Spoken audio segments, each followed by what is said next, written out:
அனைவருக்கும் இனிய தைப்பூச திருநாள் நல்வாழ்த்துக்கள். முருகனின் அருள் அனைவருக்கும் கிடைக்கட்டும்.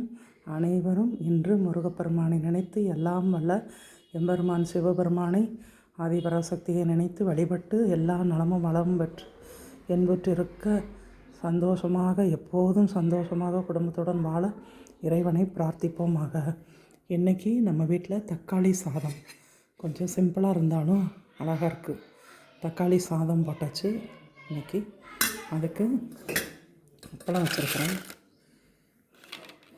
அப்பளம் ஒடிச்சு போட்டு பொரிச்சாச்சு.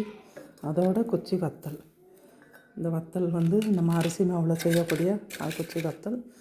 இது வெளியில் வாங்கினது தான். நான் கட்டுறது சேனலில் பொங்கல் கேம்போவில் போட்டிருந்ததில் நமக்கு இந்த வத்தல் அனுப்பியிருந்தாங்க. நல்லா பொரிச்சோன்னா ரொம்ப பொறுப்பாக ரொம்ப சாஃப்டாக அழகாக இருக்குதுங்க.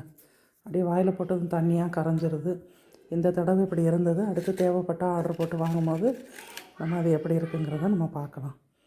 இன்றைக்கி தக்காளி சாதம் அண்டு அப்பளம் கொழு வத்தல் இதுதான் நம்ம வீட்டில் உள்ள மதிய சாப்பாடு.